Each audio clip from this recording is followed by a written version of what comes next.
다 함께 매일 드리는 기도를 드림으로 8월 13일 수요일 새벽 기도를 하나님께 올려드리겠습니다. 신실하신 하나님, 언제나 변함없이 저희를 지켜주시고 약속의 말씀으로 인도해 주시니 감사합니다. 오늘도 하나님의 선하신 뜻에 순종하며 살아가기를 소망합니다. 저희의 마음과 생각을 새롭게 하셔서 주님께서 기뻐하시는 선한 도구로 사용하여 주옵소서. 저희의 말과 행동을 통해 하나님의 영광이 드러나게 하시고 하나님의 사랑을 주변에 흘려보내는 통로가 되게 하옵소서. 대한민국 위에 하나님의 통치와 다스림을 허락하여 주시고 하나님의 공의와 사랑으로 더욱 굳건히 세워지게 하옵소서. 성령님의 인도하심을 따라 저희 교회의 5대 본질인 예배와 교육과 선교, 성도의 교제와 봉사를 잘 감당하게 하시고 모든 교육자들과 성도들이 한 마음으로 사명을 향해 비상하게 하옵소서. 예수님의 이름으로 기도드립니다. 아멘. 다 함께 찬송가 380장 찬양 올려드리겠습니다.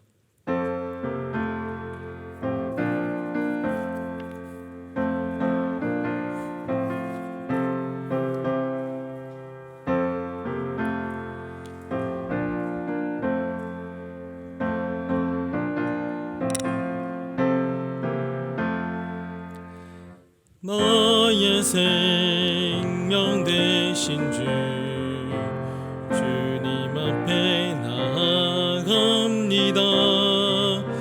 주의 흘린 보혈로 정케 하사 받아주소서. 날마다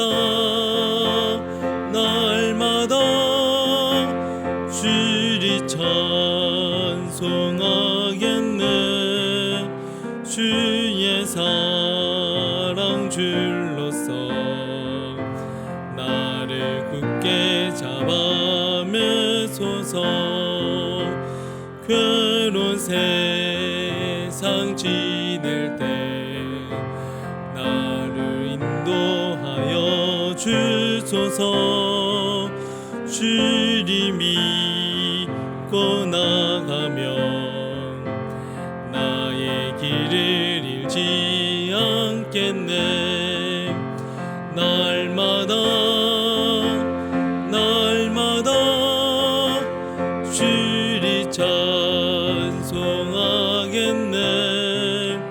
주의 사랑 줄로서 나를 굳게 잡아 매소서. 세상 살아갈 때에 주를 더욱 사랑합니다. 밝고 빛난 천국에 나의 영혼 들어가겠네. 날마다 주를 찬송하겠네. 주의 사랑 줄로서 나를 굳게 잡아 매소서. 아멘.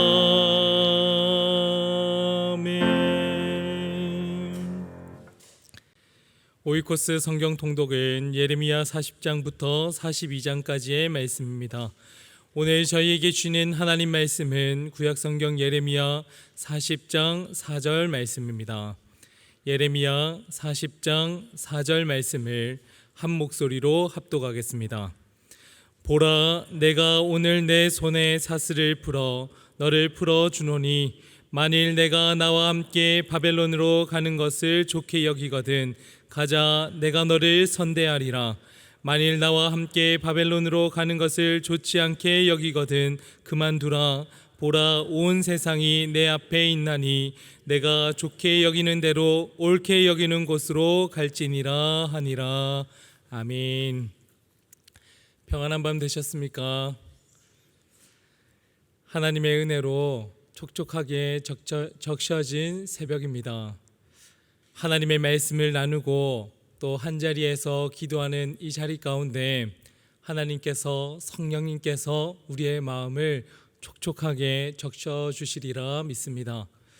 비가 오나 눈이 오나 우산을 쓰고 예배당으로 나오신 우리 영락의 성도님들을 주님의 이름으로 축복하고, 각자의 자리에서 삶의 자리에서 하나님을 예배하고 기도하는 우리 영상으로 예배드리시는 모든 성도님들도 주님의 은혜가 가득하기를 소망합니다. 예레미야 선지자가 활동하던 당시 세워진 왕들은 5명의 왕입니다. 요시야, 여호아하스, 여호야김, 여호야긴, 시드기야. 어제까지만 해도 저희는 하나님의 말씀을 또 순종하지 않고 불태웠었던 여호야김 왕에 대해서 그렇게 나눴습니다. 오늘은 주전 586년에 예루살렘 성전과 왕궁은 완전히 불타버리고 시드기야 왕을 포함해서 유다의 모든 지도자들과 군사들을 포로로 끌려가고 있는 상황 가운데 하나님께서 주신 말씀입니다. 저희는 하루밖에 지나지 않았는데 유다의 상황은 왕이 2번이나 바뀌고 예루살렘은 바벨론의 포로로, 예루살렘은 바벨론의 완전히 멸망당했습니다. 요시야 왕과 달리 세상의 힘, 제국을 의지했었던 여호야김 왕을 통해서 하나님께서는 확정적으로 심판을 내리겠노라 하고 선언했습니다. 그 뒤를 이어서 여호야긴 왕은 바벨론의 침공에 고작 3개월밖에 버티지 못하고 왕위를 벗어나야만 했습니다. 주전 597년에 1차 포로기가 시작된 겁니다. 그리고 바벨론은 여호야긴의 그 자리에 요시야의 3번째 아들인 시드기야를 꼭두각시 왕으로 세웠습니다. 하지만 시드기야 왕 역시 하나님의 말씀을 의지하기보다는 애굽의 힘을 기대하고 바벨론의 반역을 시작하다가 결국 주전 586년에 바벨론에 의해서 예루살렘은 완전히 함락되어지고 모든 백성들도 무너져 버리고 말았습니다. 오늘 저희가 읽은 예레미야 40장의 말씀은 남유다가 역사 속으로 사라지고 멸망 직후에 있는 상황인 겁니다. 나라는 사라지고 왕은 2눈이 뽑혀서 바벨론의 그 포로로 붙들려가고 유다의 모든 지도자들과 군사들은 다 포로로 끌려가고 있는 상태에서의 오늘 말씀이 임하는 겁니다. 1절 말씀을 제가 읽어보면 사령관 느부사라단이 예루살렘과 유다의 포로를 바벨론으로 옮기는 중에 예레미야도 잡혀 사슬로 결박되어 가다가 라마에서 풀려난 후에 말씀이 여호와께로부터 예레미야에게 임하니라. 아멘.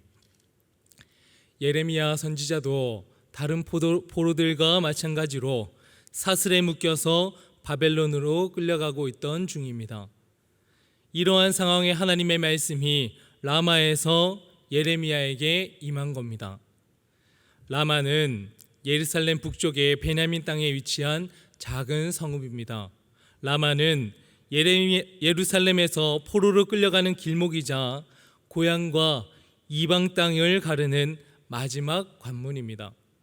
라마는 예루살렘과 바벨론 사이의 마지막 경계선입니다. 말씀을 통해 깨닫는 것은 경계선은 끝이 아니라 새로운 시작의 자리다 하는 것을 깨달았습니다. 라마라 하는 그 마지막 경계선이라 하는 그 자리는 끝이 아니라 새로운 시작이라. 라마의 뒤로는 불타버린 예루살렘이 있습니다. 그리고 앞으로는 아무것도 보이지 않는 캄캄한 70여 년의 포로 생활이 기다리고 있습니다. 인간적으로 보면 앞으로 나아갈 수도 없고 뒤로 돌아갈 수도 없는 그 라마는 모든 것이 끝난 자리처럼 보입니다. 그래서 저희들은 이런 이야기를 하곤 합니다. 내가 참는 것은 여기까지가 마지노선이다 하는 말들을 하고, 여기까지가 내 한계라 그렇게 선을 긋고 경계선이라 그렇게 살아갈 때가 있습니다. 그러나 저희가 믿는 하나님께서는 마지노선, 한계점, 경계선이 없는 하나님이십니다. 하나님께서 함께 하시는 그곳이 다시 새로운 시작을 알리는 시작점이 되시는 하나님이시기 때문에 그런 겁니다. 하나님이 거하시는 그곳이 저희들의 어떠한 형편과 상황 가운데 있다 할지라도 그곳은 첫 출발점이 되는 겁니다. 그러니 저희들은 과거에 어떠한 실패가 있었던지 상처가 있었다 하더라도 지금 병환으로 아프고 주저앉고 싶은 그러한 상황이라 할지라도 그것은 하나님 앞에서 끝이 아니라 새로운 시작임을 믿고 주님, 저희와 함께 해주십시오. 오늘 이 자리가 다시 새로운 시작으로서 주님과 함께 동행하겠습니다 하는 마음으로 담대하게 나아가야 하리라 믿습니다. 예레미야가 서 있던 라마는 세상의 눈에서는 포로로 끌려가는 절망의 경계선이었습니다. 그러나 하나님의 시선에 있어서 그 라마는 새로운 사명으로 나아가는 출발선입니다. 낙담하지 말고 다시금 하나님과 함께 새로운 시작을 알릴 수 있는, 출발할 수 있는 믿음과 용기를 선포하는 우리 영락의 모든 성도님들 되시기를 간절히 소망합니다. 이어서 2절과 3절 말씀을 보시면 놀라운 장면이 펼쳐지는데 제가 한 번 더 읽겠습니다. 사령관이 예레미야를 불러다가 이르되 내 하나님 여호와께서 이곳에 이 재난을 선포하시더니 여호와께서 그가 말씀하신 대로 행하셨으니 이는 너희가 여호와께 범죄하고 그의 목소리에 순종하지 아니하였으므로 이제 이루어졌도다. 이 일이 너희에게 임한 것이니라.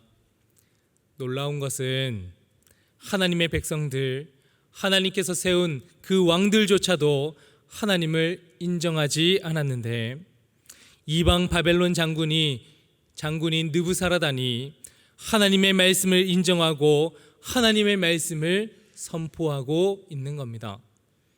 하나님의 말씀은 하나님의 사람을 통해서만 선포되는 것이 아니라 이방인의 입술을 통해서도 선포될 수 있는 겁니다.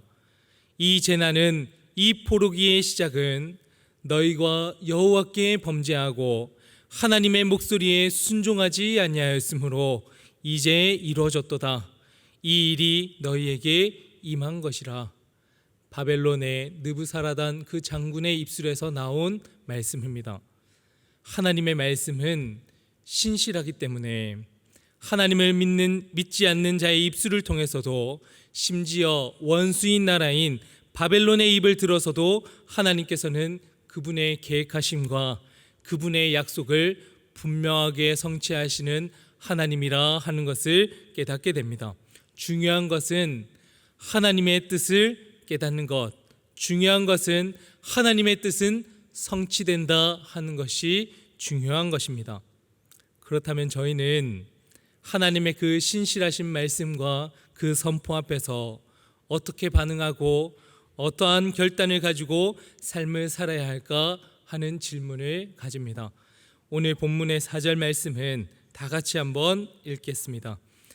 보라, 내가 오늘 내 손에 사슬을 풀어 너를 풀어주노니 만일 내가 나와 함께 바벨론으로 가는 것을 좋게 여기거든 가자. 내가 너를 선대하리라. 만일 나와 함께 바벨론으로 가는 것을 좋지 않게 여기거든 그만두라. 보라, 온 땅이 내 앞에 있나니 내가 좋게 여기는 대로 옳게 여기는 곳으로 갈지니라 하니라. 아멘. 라마의 경계선에서 예레미야에게 세 가지 선택지가 놓여졌습니다. 첫 번째는 느부사라단을 따라서 바벨론으로 나가는 것, 두 번째는 유다 땅으로 돌아가는 것, 세 번째는 어디를 가든지 자유롭게 살고 싶은 대로 살아가는 것. 하나님의 그 신실하심을 바라보고 하나님의 약속의 말씀이 성취됨을 분명하게 믿는 예레미야는 안전하고 보장된 그 길로 가지 않았습니다. 자유롭게 자신이 하고 싶은 대로 아무도 자신을 간섭하지 않는 그러한 길로 나가지 않았습니다. 예레미야는 폐허가 된 유다 땅이지만 남은 자들과 함께 재건의 사명을 감당하겠노라 선포하며 남아있는 백성들 가운데에서 살기로 다짐을 했습니다. 그렇게 결정을 했습니다. 선택의 기록 가운데에서 가장 중요한 핵심은 어디를 향해서 나아갈 것인가 하는 것보다 무엇을 위해서 살 것인가 하는 겁니다. 어떻게 사느냐 하는 것보다 왜 살아가야 하는지에 대한 그 질문이 사명이 먼저인 겁니다. 무엇 때문에 이 자리에 섰는가? 우리는 무엇을 위해서 살아가는 존재인가? 하나님은 왜 저희를 이 자리 가운데 부르셨는가? 흔들리는 많은 결정들과 많은 세상의 길들 가운데에서 우리는 향방을 잃고 살아갈 때가 많습니다. 하나님의 뜻을 찾겠노라 명하지만 말씀을 하지만 진짜 하나님의 뜻을 찾는지 내 뜻을 찾아서 하나님의 말씀을 끼워 넣는지 저희들은 헷갈릴 때도 많습니다. 그러나 헷갈릴 것이 없는 것이 우리는 무엇을 위해서 살아가는가, 우리는 어떠한 부름을 받았는가 하는 사명을 생각할 때면 저희들은 분명해질 수 있습니다. 예레미야에게 있어서 폐허가 된 땅으로 돌아가는 것은 어려움을 자처하는 길, 남은 자들이 이끌고 외롭고 힘든 길을 가는 자리였습니다. 하지만 예레미야가 고민하지 않고 단번에 결정할 수 있었던 것은 어디에 하나님이 계신가? 내가 있을 때, 내가 무엇을 할 때 하나님은 기뻐하시는가? 하나님께서 나에게 주신 사명은 무엇이며 내가 선포하게 됐던 그 하나님의 말씀의 뜻은 어디에 있는가 하는 것을 물었을 때 하나님께서 주시는 뜻이 분명해짐을 느꼈던 예레미야이리라 믿습니다. 오늘 하루를 살아가는 시간 가운데 저희들도 많은 경계선 앞에 서야 합니다. 하지만 무엇이 이득인가, 무엇이 더 편한가, 어디로 가야 하는가 하는 방법적인 질문을 가지고 인생을 푸는 인생이 아니라 하나님의 마음이 어디에 있는지, 하나님의 사명은 어디에 있는지, 나를 부르신 그 뜻은 무엇입니까? 하고 그 묻는 질문으로 오늘 하루도 하나님께서 내려주시는 그 촉촉한 단비를, 하나님께서 내려주시는 그 은혜의 단비를 우리의 삶 가운데 가득 적셔가시는 우리 영락의 모든 성도님들 되시기를 주님의 이름으로 간절히 기도합니다. 함께 기도하겠습니다.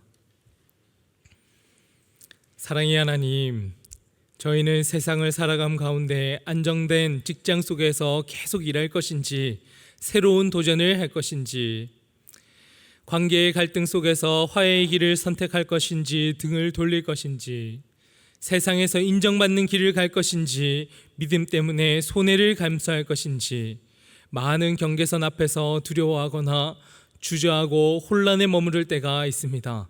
하지만 주님, 세상의 방법적인 물음으로 인생을 풀지 않게 하시고 하나님의 마음이 어디에 계신지, 주님께서 나를 부르신 사명은 무엇인지 본질을 붙들고 이 땅을 헤쳐나가는 지혜로운 우리 영락의 모든 성도님들 될 수 있도록 주님 함께하여 주시옵소서.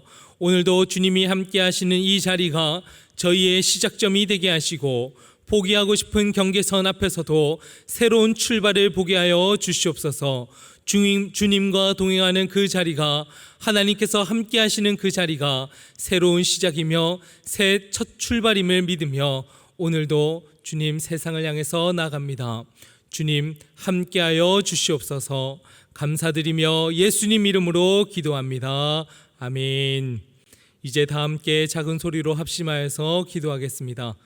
세상의 경계선 앞에 눈앞의 이익보다는 하나님의 마음과 뜻을 구하게 하시고 맡겨진 사명에 있어서 최선과 열심을 다하는 성도가 되게 하여 주시옵소서. 수요 1, 2부 기도회를 통해 성도들이 하나님의 일하심을 믿음으로 바라보게 하여 주시옵소서. 교회 창립 80주년 기념 사업 가운데 하나님의 은혜가 더하여 주시고 하나님의 마음에 합한 아름다운 교회가 되게 하여 주시옵소서. 한 마음과 한 뜻을 품을 수 있게 도와주시옵소서. 이러한 기도 제목을 가지고 기도하시고 개인의 기도 제목을 가지고 계속해서 기도하며 나가겠습니다. 사랑의 주님, 저희들은 세상의 경계 앞에 놓여서 하나님의 뜻이 어디 있는지, 무엇을 향해 걸어가야 하는지 늘 고민하고 답답했던 저희들입니다. 하지만 주님, 주님의 뜻을 찾는 그리스도인이 되기를 소망합니다. 하나님, 우리가 나가는 그 걸음들이 두렵고 떨리는 자리며 힘들고 지친 자리라 할지라도 주님, 하나님께서 주신 그 마음으로 움직여지며 결단하는 성도가 되기를 간절히 소망합니다. 저희를 부르신 그 부름에 감사하고 저희가 어디 있든지 성령 하나님께서 이끄시는 그 이끄심에 순종함으로 나가는 우리 영락의 모든 성도님들 되게 도와주시옵소서. 오늘 드려지는 수요 1, 2부 예배 가운데 성령 하나님께서 함께 해주시고 말씀 전하시는 김영찬 목사님에게 성령 충만함과 영육의 강건함을 더해주시고 선포되는 말씀을 통해 하나님의 은혜가 우리 성도님들에게 가득 흘러갈 수 있도록 도와주시옵소서. 교회 창립 80주년 기념사업이 진행하는 가운데 하나님 많은 변화와 또한 사업들이 진행하면서 저희들의 마음이 흩어질 수 있었는데 한 마음과 한 뜻으로 모아 하나님께서 기뻐하시는 사업이 될 수 있도록 도와주시며 진행하며 또 이끌어가는